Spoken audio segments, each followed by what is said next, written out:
Assalamualaikum warahmatullahi wabarakatuh. Salam sejahtera untuk kita semua. Salam Om Swastiastu, Namo Buddhaya, salam kebajikan. Karya tulis ilmiah merupakan karya tulis yang dihasilkan dari hasil riset atau pengamatan. Penulisan karya ilmiah mengikuti kaidah-kaidah penulisan karya ilmiah. Kaidah-kaidah tersebut kita akan bahas pada video kali ini. Jadi jangan lupa subscribe, like, komen, dan share.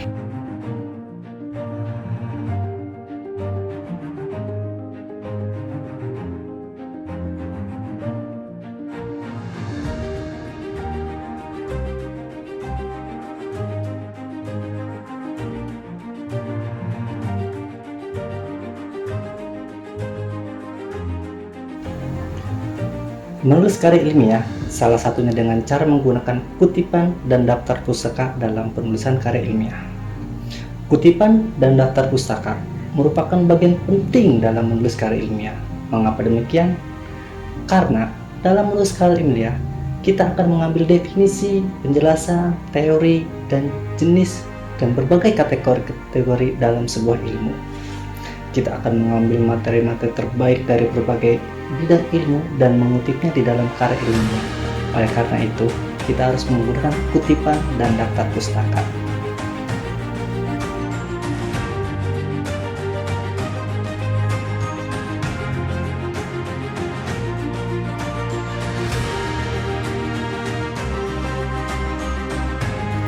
Apa itu kutipan? Kutipan berasal dari kata kutip, artinya mengambil, yaitu mengambil kata, kalimat, atau paragraf orang lain yang digunakan untuk mendukung pendapat kita dalam sebuah karya tulis ilmiah yang kita tulis. Maka pada karya ilmiah tersebut kita harus menulis daftar pustaka. Jadi ada hubungan hal saling melengkapi antara kutipan dan daftar pustaka. Artinya apa? Ketika kita sudah mengutip, maka kita perlu mencantumkan pada bagian daftar pustaka. Kalau nanti seseorang memeriksa karya tulis kita, maka mereka akan memastikan bahwa apa yang tercantum pada isi karya ilmiah kita yang kita kutip itu harus ada juga dalam daftar pustaka. Begitu juga sebaliknya, apapun yang ada pada bagian daftar pustaka itu harus ada kutipannya pada bagian isi karya ilmiah, sehingga jika ada yang tidak terhubung atau ada yang tidak dapat dipertanggungjawabkan, misalnya pada kutipan ada sementara pada daftar pustaka tidak ada, atau sebaliknya, maka karya ilmiah kita dikategorikan pada karya ilmiah plagiat atau menciplak karya orang lain tanpa ada bukti referensi yang jelas. Jadi kutipan dan daftar pustaka itu penting.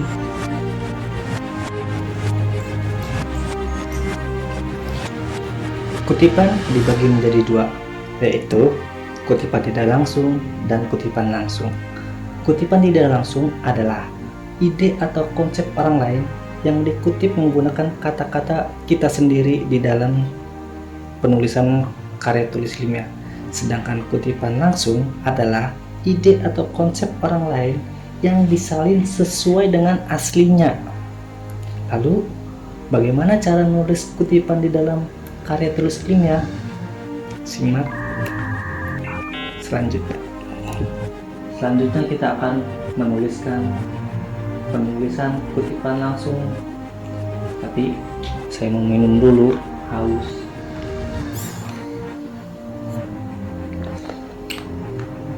Oke, lanjut. Dalam penulisan kutipan langsung, kita akan menuliskan apapun yang ada pada buku sama persis dengan apa yang kita tulis dalam kutipan langsung. Tidak ada perubahan sama sekali. Dalam membuat kutipan langsung terdapat dua cara penulisan. Yang pertama, penulisan kutipan langsung satu kalimat atau tidak lebih dari 4 baris. Yang kedua, yaitu penulisan satu paragraf atau lebih dari 5 baris. Kalau kita mengambil satu kalimat, maka penulisannya menggunakan tanda petik. Tetapi kalau kita mengambil satu paragraf, maka cara pengutipannya dengan membuatnya membentuk paragraf tersendiri. Lihat gambar di atas. Kalimat believe sampai dengan involvement itu adalah pernyataan dari si Wahyudin, dan kita tulis kutipan tersebut sama persis dengan aslinya, tidak ada perubahan sama sekali. Terlihat kalimat tersebut tidak lebih dari 4 baris. Selanjutnya, kita akan menuliskan contoh kutipan langsung yang lebih dari 5 baris. Lihat gambar di atas. Berikut adalah sumber asli yang akan kita kutip langsung tanpa ada perubahan. Di atas terdapat informasi penulis, judul, tahun, sampai dengan halamannya.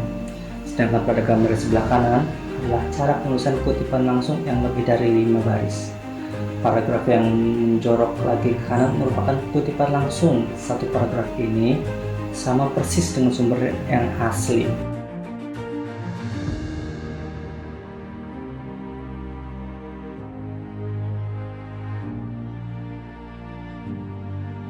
Sekarang kita masuk ke kutipan tidak langsung. Apa itu kutipan tidak langsung? Kutipan tidak langsung yaitu menyadur dari sumber asli dengan menuliskannya sendiri menggunakan pemahaman sendiri. Menyadur artinya mengikhtiarkan atau menyusun kembali cerita secara bebas tanpa merusak garis besar cerita. Dengan kata lain, kutipan tidak langsung yaitu kutipan yang diambil dari sumber asli hanya satu kalimat. Kita dapat membuatnya menjadi kutipan tidak langsung. Jadi maksudnya, ketika misalnya kita membaca sebuah buku teori, kita melihat ada satu kalimat atau satu paragraf dari buku yang penting kita gunakan pada karya ilmiah kita, maka kita bisa membuatnya menjadi kutipan tidak langsung pada karya ilmiah kita. Ketika kita mengutip menjadi kutipan tidak langsung, satu kalimat atau satu paragraf tadi bisa kita ubah menjadi satu atau beberapa kata atau satu kalimat yang pendek dari kalimat awal yang ditulis oleh penulis. Ketika ada perubahan, hanya mengambil gagasan pokok saja, tapi kalimatnya merupakan kalimat kita, maka itu dinamakan kutipan tidak langsung. Bagaimana cara mengutip? Kita lihat gambar di atas. Ini adalah sumber kutipan aslinya. Kalian bisa cari dan temukan juga buku ini. Buku ditulis oleh Stefano Corones. Judul bukunya adalah Kebudayaan Suku Mentawai. Lalu tahun terbitnya 1986, penerbitnya oleh Grafidia Wijaya Jakarta. Dan kita akan mengambil satu kalimat yang tercantum pada buku Corones ini pada halaman 36. Nah, kalimatnya itu Anda bisa lihat gambar di atas. Lalu kita bisa tuliskan kutipan tidak langsung, terlihat pada gambar sebelah kanan. Corones itu merupakan nama belakang si penulis. Buka kurung 1986. 1986 itu merupakan tahun terbitnya. Dilanjutkan dengan titik 2 36. Maksudnya 36 adalah halaman di mana kalimat tersebut kita ambil. Selanjutnya kita bisa menuliskan dengan menyatakan bahwa perusahaan perkayuan dapat merusak kebudayaan Mentawai. Selanjutnya dilanjutkan dengan penjelasan kita. Jadi, kalimat panjang Corones yang sumber aslinya sudah kita ubah menjadi 6 kata singkat dalam kalimat yang saya kutip. Setelah kita mengutip, maka kita perlu penjelasan menggunakan bahasa kita sendiri, yaitu hal ini disebabkan oleh produksi sampai dengan wilayah tersebut.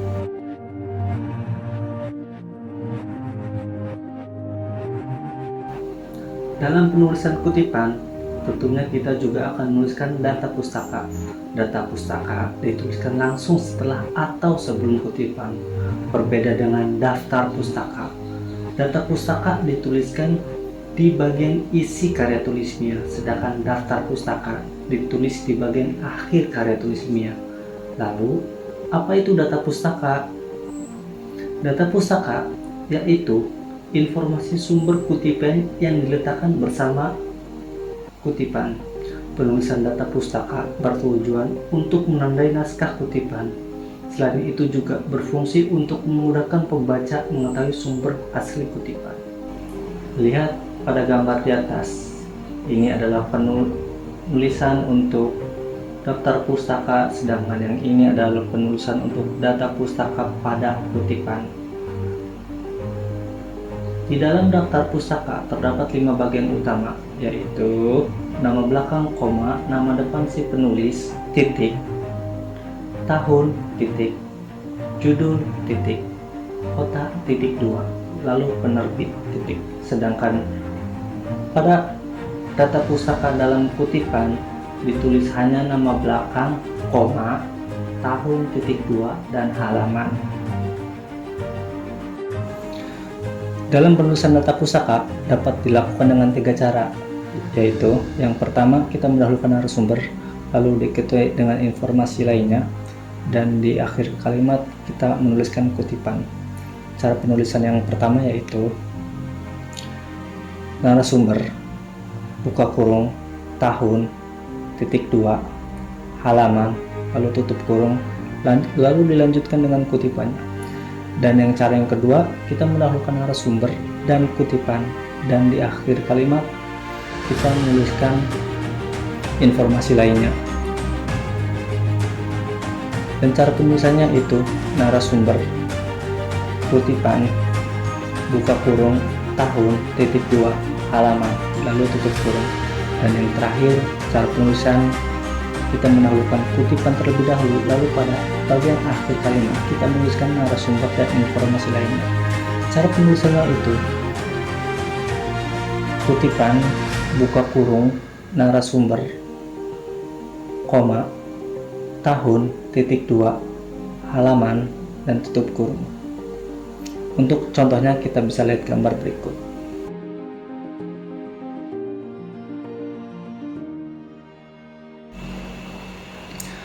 Pada contoh pertama, penulisan narasumber di awal, lalu dilanjutkan dengan tahun dan halaman, selanjutnya kutipan. Darjo Wijoyo itu merupakan narasumber, lalu dilanjutkan dengan buka kurung, tahun 2023, titik 2, halaman 2, tutup kurung, itu merupakan data pustaka. Pada contoh kedua, Darjo Wijoyo merupakan narasumbernya, lalu dilanjutkan dengan kutipan kita. Dan pada akhir kalimat kita tuliskan informasi tahun dan halaman. Dalam kurung tahun 2023, titik 2, halaman 2 itu merupakan data pustaka. Sedangkan pada contoh yang ketiga, kita mendahulukan penulisan kutipan, lalu di akhir kalimat kita menuliskan informasi data pustakanya. Psikolinguistik merupakan gabungan antara dua ilmu, psikologi dan linguistik. Kalimat ini merupakan kutipan, lalu yang ada di dalam kurung tersebut merupakan data pustaka, di mana Darjo Wijoyo tersebut merupakan penulis atau narasumber. Tahun 2023 tersebut merupakan tahun terbitnya, sedangkan angka 2 tersebut merupakan halaman di mana kita ambil kalimat tersebut untuk kita kutip. Ada hal penting yang harus diperhatikan dalam penulisan kutipan. Jika kita mengambil sumbernya dari buku, maka dalam penulisan kutipan menggunakan frasa menyatakan bahwa, bukan mengatakan bahwa.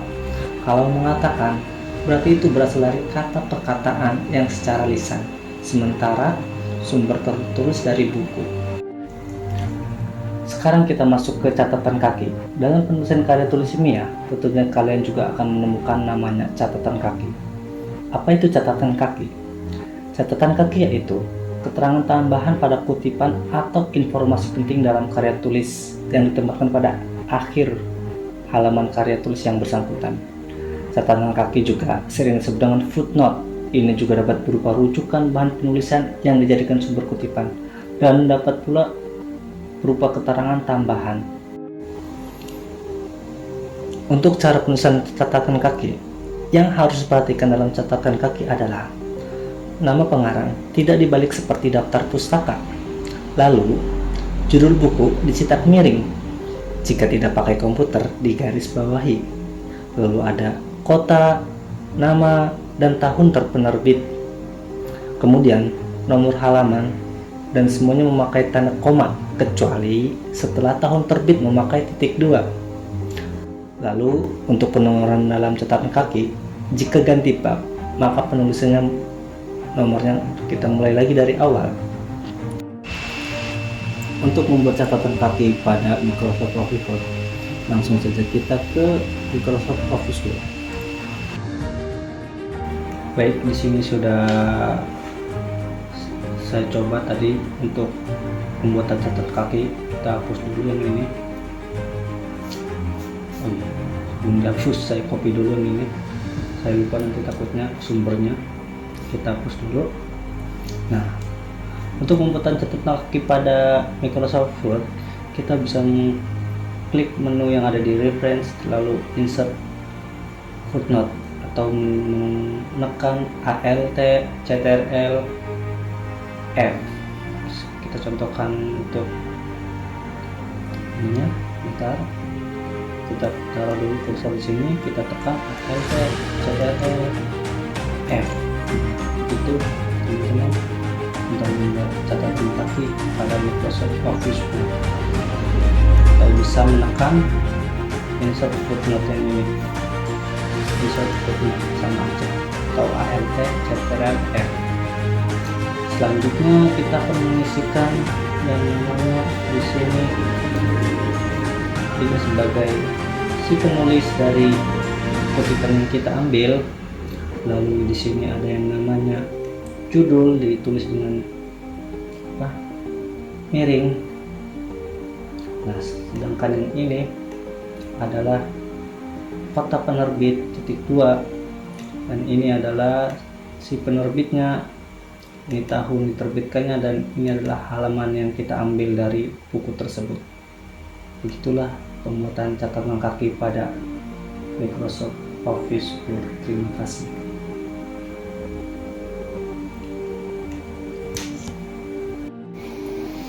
Dalam penulisan karya ilmiah, istilah seperti ibid, objek, dan objek sering digunakan sebagai salah satu cara untuk membuat referensi yang digunakan sebagai suatu cara untuk membuat argumen-argumen kita dalam penulisan karya ilmiah. Nah, sekarang apa itu ibid, objek, dan objek? Nah, kali ini kita akan membahas soal ibid, objek, dan objek serta bagaimana penggunaannya di dalam catatan kaki. Yang pertama, ibid. Ibid itu berasal dari bahasa Latin yang artinya singkatan dari ibidem, yang berarti di tempat yang sama. Nah, ibid ini adalah istilah yang digunakan pada catatan kaki atau referensi yang menunjukkan bahwa sumber yang digunakan itu sudah dikutip pada catatan kaki sebelumnya, seperti arti katanya, yaitu di tempat yang sama. Nah, jika kita lihat dari pengertian itu, maka sebenarnya itu unsur-unsurnya adalah yang pertama, menunjukkan sumber yang telah dikutip sebelumnya, yang kedua, di sumber yang sama, dan yang ketiga itu belum diselangi oleh sumber yang lain. Nah, bagaimana cara menuliskan? Berikut adalah contoh dari penulisan ibid. Dalam penulisan catatan kaki, di sini kita tulis dulu nih, setelah kutipan kita tuliskan, kita taruh, tambahkan catatan kaki. Caranya dengan reference, insert footnote, atau bisa CTRL Alt F4. Nah, dituliskan karena di sini sumbernya taruh remaja dan ini adalah sumber referensinya, dituliskan begini. Selanjutnya, karena di sini kutipan sama sumbernya dari Mukhtar-Kusumaatmanja juga, nah, kita bisa tuliskan saja ibid, tapi halamannya itu berbeda, halaman 2, sedangkan di sini halaman 1 sampai 2. Itu cara penulisan ibid di dalam catatan kaki ataupun di dalam karya tulis ilmiah. Sekarang kita masuk ke daftar pustaka. Sudah saya singgung di awal video, penulisan daftar pustaka itu terletak di bagian akhir karya tulis ilmiah. Lalu apa sih definisi dari daftar pustaka itu sendiri? Daftar pustaka yaitu daftar sumber rujukan dalam penulisan. Daftar pustaka biasa disebut dengan bibliografi. Penulisan daftar pustaka juga sudah saya singgung di awal. Sekarang ini penjelasan lengkapnya. Kita lihat dulu dari sumber mana kita ambil kutipan tersebut, atau rujukan tersebut bersumber dari apa? Apakah buku atau sumber karya tulis ilmiah lain? Atau zaman sekarang kan mudah untuk mengakses informasi, atau rujukan tersebut bersumber dari internet atau media massa. Kita akan bahas satu persatu bagaimana cara penulisan daftar pustaka di dalam karya tulis ilmiah. Langsung saja kita ke slide ini.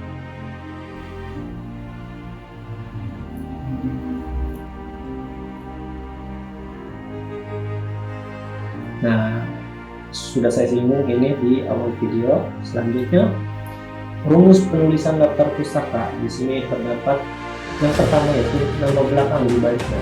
Nama belakang dulu kami menambahkan diikuti dengan tahun dan judul. Kalau misalnya dia dari buku, itu judulnya dimiringkan, sedangkan misalnya dari uang buku bisa ditulis titik 2.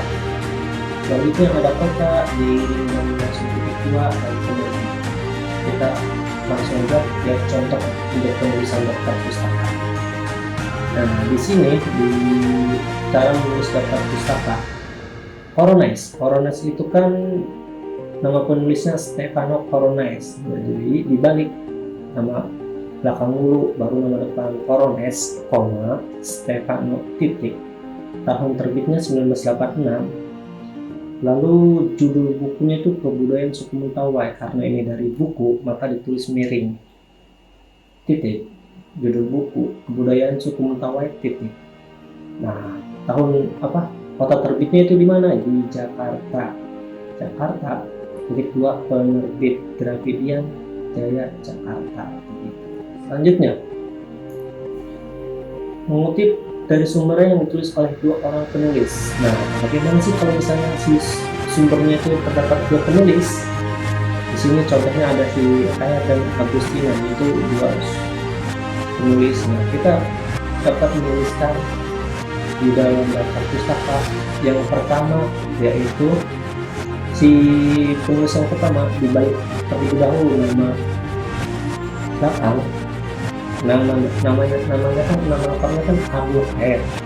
Nah, ini nama belakang dulu, lalu diikuti nama depan dan Naomi Agustina. Nah, kalau misalnya si penulis kedua bisa disambung kayak ini, nama depan yang nama belakang diikuti dengan tahun, dan ini karena ini bersumberkan dari buku maka ditulis miring. Selanjutnya, tahun penerbit, kota penerbit Jakarta, dan si penerbitnya dari Rineka Cipta. Lalu bagaimana sih kalau misalnya si penulisnya itu ada 3? Kita akan lihat slide selanjutnya. Nah, ada ketentuan untuk menuliskan semua penulis kalau misalnya ada 3 orang. Misalnya ada si Titi Nurjana, ini dibalik nama belakang dulu lalu nama depan. Selanjutnya ada, terserah kalau setelah si penulis pertama itu harus dibalik, nah yang penulis kedua ataupun ketiga itu bisa tidak dibalik. Maksudnya tidak balik itu nama depan dulu lalu nama belakang itu. Henry Nugraha dan Anissa Sapitri. Nah, ini kalau misalnya dia 3 orang penulis.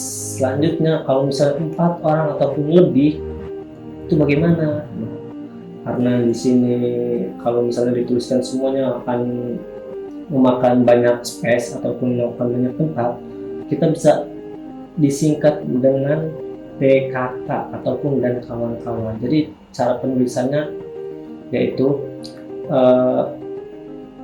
si penulis pertamanya dulu kita tuliskan kayak di awal, nama belakang dulu lalu nama depan, yaitu Maksan, Marjusman dan kawan-kawan, PKK 1984, ini tahunnya, lalu ini judul bukunya, dan ini kota penerbitnya, dan ini adalah si penerbitnya, penerbit dari buku tersebut. Sedangkan yang di sini misalnya ada lagi Medan, namanya tuh Tamsin Medan. Nah, karena ini si penulis awal itu harus dibalik nama belakang dulu lalu nama depan, lalu diikuti dengan DKK ataupun dan kawan-kawan, ini tahunnya, dan ini adalah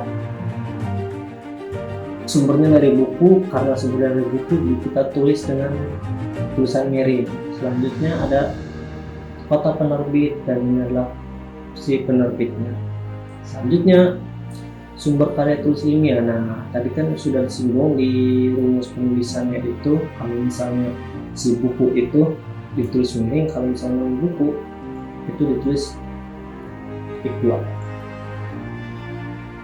Nah, di sini kita lihat cara penulisan karya tulis ilmiah.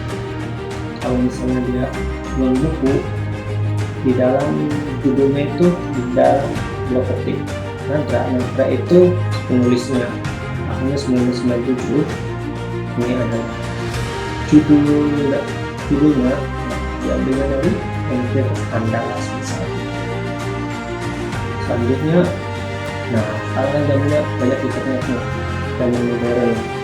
Jadi hati-hati kalau misalnya mengambil dari website ataupun internet, pastikan website tersebut sumber terpercaya ataupun dapat dipercaya, dapat dipertanggungjawabkan dari situs tersebut. Gimana sih cara untuk melihat sumber yang terpercaya? Kita bisa lihat dari nama domainnya. Kalau misalnya nama domainnya di sini contohnya tuh .co.id, yaitu domain kepemerintahan dari Mentawai. Kalau misalnya dari detik.com ataupun kompas.com itu bisa kita ambil karena apa? Dia itu media massa. Nah, bagaimana sih cara menuliskannya? Nah, di sini ada cara penulisannya.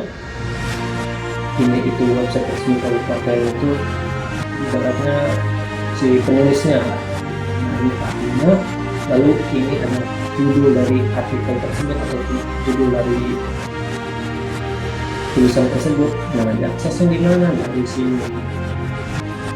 Ingat, kalau misalnya di internet kita harus mencantumkan tanggal kita mengambil dari kutipan tersebut. Kalau misalnya sewaktu-waktu website tersebut ataupun artikel tersebut tidak ada, kita sudah mencantumkan pada daftar pustaka ini. Gitu. Selesai. Selanjutnya, langkah-langkah membuat karya tulis ilmiah. Karya ilmiah yang baik harus ditulis secara objektif. Hal itu agar karya ilmiah yang dilakukan memiliki manfaat bagi masyarakat. Karya ilmiah yang baik harus memiliki kebaruan dan bermanfaat bagi masyarakat. Kebaruan artinya karya ilmiah tersebut belum pernah ditulis oleh orang lain sebelumnya. Meskipun ada yang memilikinya, karya ilmiah yang baru harus memiliki nilai lebih dan menyempurnakan yang lama. Karya ilmiah harus memiliki manfaat bagi masyarakat karena tujuan karya ilmiah dibuat untuk menyelesaikan masalah yang ada di masyarakat. Membuat karya ilmiah tidak dilakukan asal membuat karya tulis ilmiah, perlu dilakukan mengikuti aturan untuk pedoman karya tulis ilmiah. Ada 3 tahap yang dapat dilalui untuk menghasilkan karya tulis ilmiah yang baik dan tidak bertentangan dengan pedoman tulis karya ilmiah. Tahap pertama yaitu tahap pra-penulisan. Tahap ini merupakan tahap awal yang harus dilalui oleh seorang penulis. Tahap ini merupakan tahap yang dilakukan sebelum memulai penulisan karya ilmiah. Apa saja yang harus dilakukan oleh seorang penulis sebelum mulai menulis? Pertama, penulis harus menentukan tema, topik, dan judul karya ilmiah. Tema merupakan hal yang masih sifatnya sangat umum. Tema memiliki jangkauan yang sangat luas, contohnya masalah perekonomian. Masalah perekonomian memiliki jangkauan yang sangat luas, masih bisa disederhanakan lagi. Langkah berikutnya yaitu menyederhanakan tema menjadi yang lebih sempit lagi, contohnya perekonomian kecil dan menengah. Perekonomian kecil dan menengah tersebut merupakan pokok bahasan atau topik yang akan diidentifikasi masalahnya. Pengidentifikasian masalah dilakukan dengan menjabarkan masalah yang mungkin timbul dalam perekonomian kecil dan menengah. Jumlah penjabaran masalah tidak terbatas, tergantung dari hasil identifikasi. Hasil identifikasi masalah kemudian dipilih salah satu untuk dikembangkan menjadi masalah utama penelitian. Itu yang disebut dengan judul. Cara membuat judul karya ilmiah dapat dilakukan dengan menentukan unsur apa dan di mana. Contohnya, dampak corona bagi UMKM di Jabodetabek. Dampak corona bagi UMKM merupakan unsur apa, sedangkan di Jabodetabek merupakan unsur di mana. Kedua, penulis melakukan perumusan masalah terkait judul yang dipermasalahkan. Masalah merupakan segala hal yang dipermasalahkan. Apabila tidak dipermasalahkan, maka tidak akan timbul masalah. Jadi, perumusan masalah yaitu merinci permasalahan yang timbul akibat pengembangan judul penelitian. Perumusan masalah tersebut akan dibahas dalam proses penelitian untuk ditemukan solusi. Ketiga, penulisan merupakan data penelitian dan sumber referensi penulisan. Sumber referensi penulisan dapat berupa buku, jurnal ilmiah, karya ilmiah, dan artikel dalam media cetak maupun elektronik. Keempat, untuk menghasilkan karya tulis yang baik, penulis perlu membuat kerangka karangan. Kerangka karangan berfungsi untuk mempermudah penulis saat proses penulisan.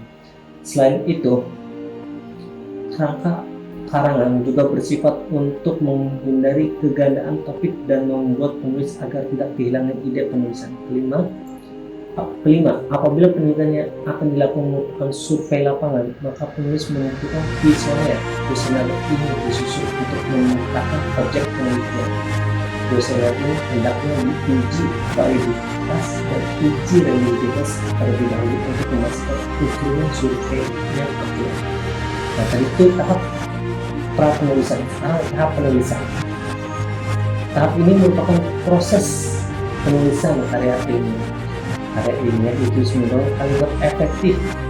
Penulisan karya ilmiah memperhatikan pedoman tulisan karya ilmiah. Hendaknya penulisan mengetahui tujuan diadakannya penelitian. Tujuan umum penelitian diadakan yaitu untuk menyelesaikan masalah dan menjawab hipotesis. Tahap ini merupakan pengolahan dan analisis data. Penulis hendaknya membuat draft penulisan yang ditulis secara jelas. Tulisan harus bisa dipahami oleh penulis sendiri dan pembacanya kelak. Ada tadi itu pertama tahap pra-penulisan, yang kedua tahap penulisan, sekarang tahap pasca penulisan. Tahap ini merupakan tahap akhir yang dilakukan penulis setelah melakukan proses penulisan.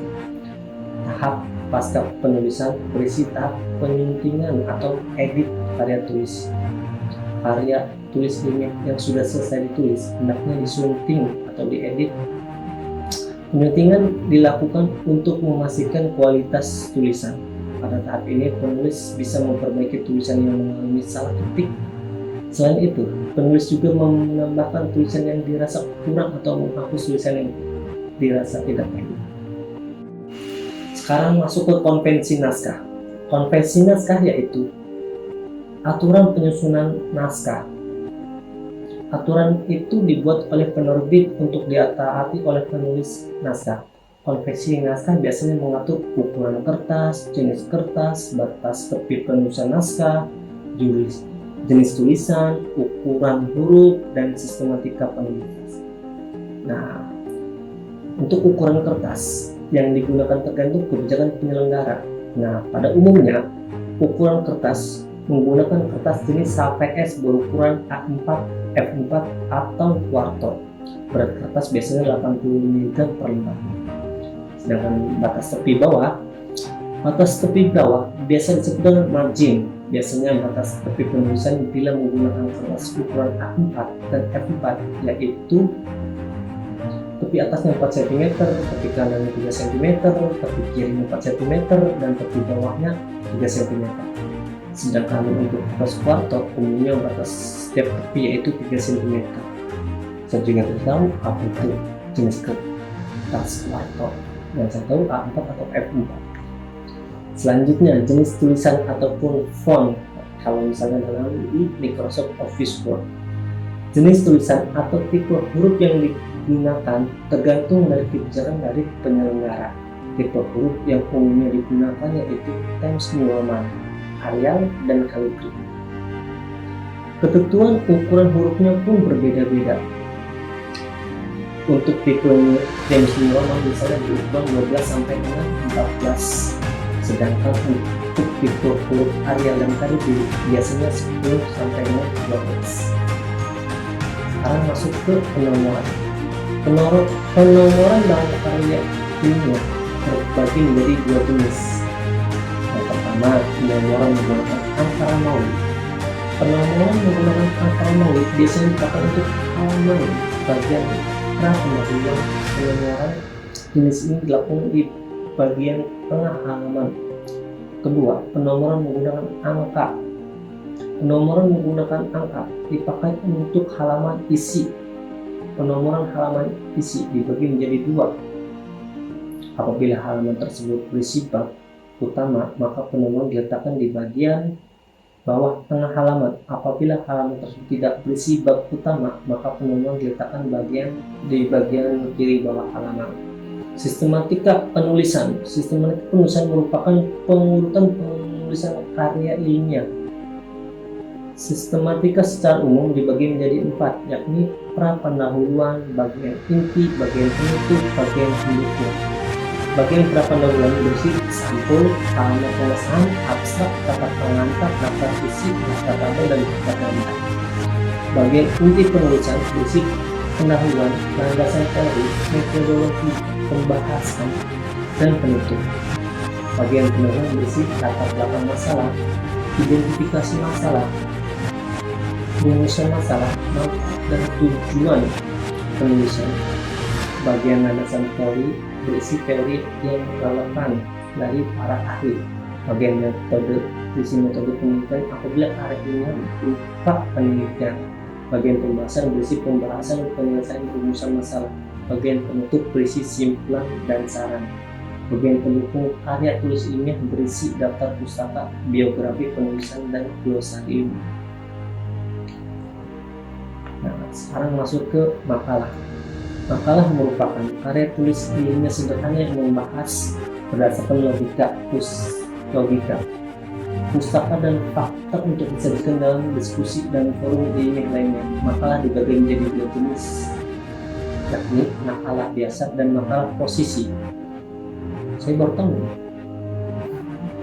Makalah biasa yaitu makalah yang dibuat untuk menunjukkan pemahamannya terhadap permasalahan yang dibahas. Penulisan makalah menjelaskan berbagai teori yang ada tanpa memihak salah satu teori. Penulisan memberikan tanggapan berupa kritik dan saran terhadap aliran atau teori, tetapi tidak memihak salah satu teori. Makalah posisi yaitu makalah yang menuntut penulis untuk memahami salah satu aliran atau teori tertentu. Penulisan diminta untuk memilih salah satu aliran atau teori yang dikritisi. Penulis boleh membantah atau mendukung aliran teori tersebut. Penyusun makalah dimulai dari sampul, halaman, prapendahuluan, dan halaman isi. Pembuatan sampul hendaknya disamakan dengan konvensi penulisan naskah milik lembaga atau universitas. Hal itu untuk menciptakan keseragaman produk karya tulis ilmiah di lembaga tersebut. Selain itu juga untuk melatih kita sebagai mahasiswa agar terbiasa membuat karya tulis ilmiah yang sesuai dengan konvensi naskah milik universitas tersebut. Nah, sekian tugas akhir untuk pembuatan video. Kalau misalnya ada salah kata ataupun salah pembawaan materi, mohon dimaafkan. Kalau misalnya ada yang kurang, silakan komen di bawah. Terima kasih.